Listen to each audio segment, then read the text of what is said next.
They have not yet had autopsies of their brains. We hope that that will not be necessary.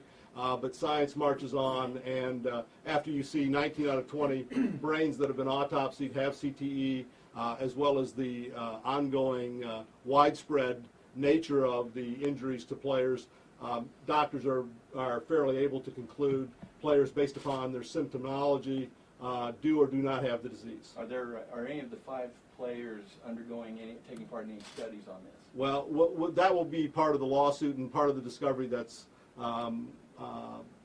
going to be discovered during the case, and there'll be more information that will be released about that. But at this time, that's not something that we're prepared to talk about. Mr. Martin, did they ever on the field, was it ever described to you that you just got a ding or your bell was rung, or do you recall that ever being said to you? And how often do you feel like you may have suffered a concussion, like you felt the symptoms right away? Well, I hate to say this, but when we played the Cincinnati Bengals and I played against my former teammate at Auburn, James Brooks, we had a nice little collision. And, my bell was rung, went to the sideline, got the smelling salts. Of course, it was a big game, but it had to come back in. And I was on special teams, so I had to run my special teams and all that thing. So it was a common occurrence. I'm sitting down right now just trying to evaluate the number of times that it happened, but there were several times. Were you ever kept out of a game because of a head injury? No. Should you have been? Yes. I mean, if you just look at what the NFL is doing currently, they are, if you have a concussion, you stay out for a game or two. They are putting, to their credit, they're putting rules and regulations in at the present time. Those rules and regulations were not allowed to us. So we kept playing through a concussion. We kept playing through a bell rung. Now today's players, the culture is changing. The culture is changing such that the players that are diagnosed with concussions are leaving the field. We didn't have that opportunity. We weren't educated. No one told us. No one provided us the information. What about baseline testing? Was that made available to these players? I'm going to let Mr. Vandiver, Dirk Vandiver is the member of our team who is working on the medical issues most closely. I'm going to let him discuss that issue with you. Let me go back before I address that and talk about CTE. Certainly. CTE is chronic traumatic encephalopathy, and what you're talking about is if you do an autopsy, you can actually see some part of the protein that is normally in our brain curved around. What they believe is that leads to disinhibition. You don't connect what your actions are with consequences. You don't have any impulse to a type of control. You have depression, anxiety, hostility. So, of course, thankfully, none of the people that we represent in this particular case have had the need for a brain biopsy. But just a couple of weeks ago, UCLA came out with a study that indicated that they were able to correlate some of the clinical problems and say that likely this represents CTE. And what they're doing is they're having a PET scan. A PET scan tries to tag a particular type of protein in the brain. And so what we're seeing right now is we're seeing imaging that is trying to identify what we think of as CTE. In terms of the baseline, the problem is that the baseline would have been a neuropsychological evaluation. And so what we say, understand Missouri law is that the chiefs, like any employer, have a responsibility to take action to be careful and safe for their employees based on what they knew and based on what they should have known. So what this entire discovery is attempting to do is to find out what they knew, when they knew it, and what did they do about it. But the other thing is, if they know that there's repetitive head injury, and certainly if you've read the petition, it talks about pugilistic brain, and it talks about football associations talking about the hard decisions that have to be made with repetitive brain injury. We know that there should have been some type of ongoing research long before right now. So what we're saying is that there should have been a baseline cognitive neuropsychological evaluation. There should have been a neuropsychological evaluation later so that you say, here is where they were before and here is where they are now. So what the neuropsychologists have to do is they have to look, for example, at a Chris Martin and say, here's what Chris was like according to the people who knew him. Here's what his academics were like. Here's what his behavior is like. So we're going to have a presumed baseline that wasn't done the way we think that it should have been done.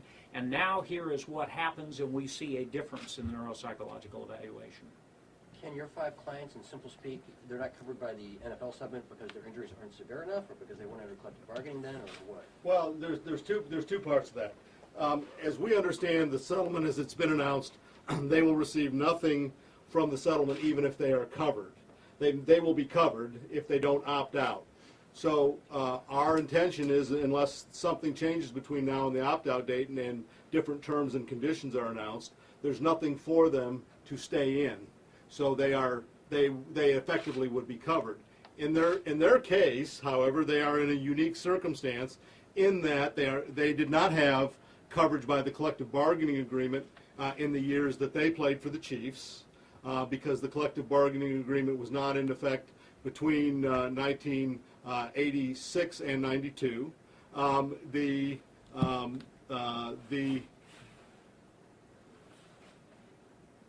They also have the unique situation of the Missouri workers' comp statute that allows them to sue the employer directly. So it's those 3 factors really that presents the unique circumstance.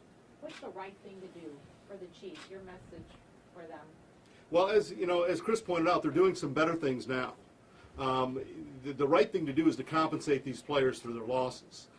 They sacrificed themselves for the Chiefs.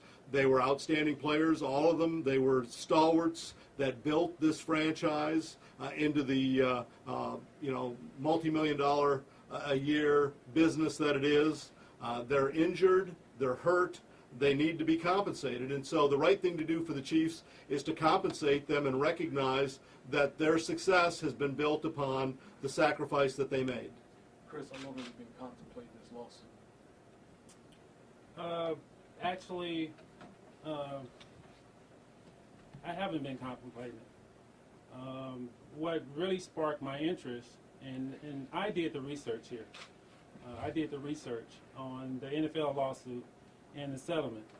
And as Ken mentioned, only thing that we're going to get out of it, knowing my condition, is monitoring or some medical tests. And, you know, my passion for football and when I played is such greater. You know, people think that football ends when the player leaves the field. But now we're learning that football is not going to end until you're in the grave. It's not going to end. Football continues for me. The headaches, all those things continue. And, you know, she asked Ken what, you know, he would like to see out of it. I just like to see all the Missouri players, not just us. We're not doing it for us. We're doing it for all the Missouri players. If we have a message to send, we want to send it to the NFL. And if we have to send it through Missouri, the Show Me State, that's what we're going to do. I mean, you can't treat us like, you know, we're going to leave the game and that's the end of it. I mean, we take football to the grave. And it's just a shame that Junior Seau killed himself. And let's not let his death go overlooked. You know, we played linebacker together. So Seau and his family, we're doing it for them. We want them to be compensated. You know, he is post-mortem, so he does have CTE. And I'm a linebacker. I played 12 years. I'm sure I have it. And so I'm just saying that we just like to see justice. And if we have to go through the Show Me State of Missouri to show the NFL that this is the right thing to do, then that's what we're going to do. But it's not about players' financial gain. This is not about that. This is about the NFL changing the culture such that the players are safe, that's past, present, and future players. And because little kids are going to look up to this. Whatever the state of Missouri rules on, everybody in the country are going to look at. And so hopefully the state of Missouri can take this and rule on it such that everybody in the United States that plays football or the soldiers coming back with traumatic brain injury, everybody can benefit.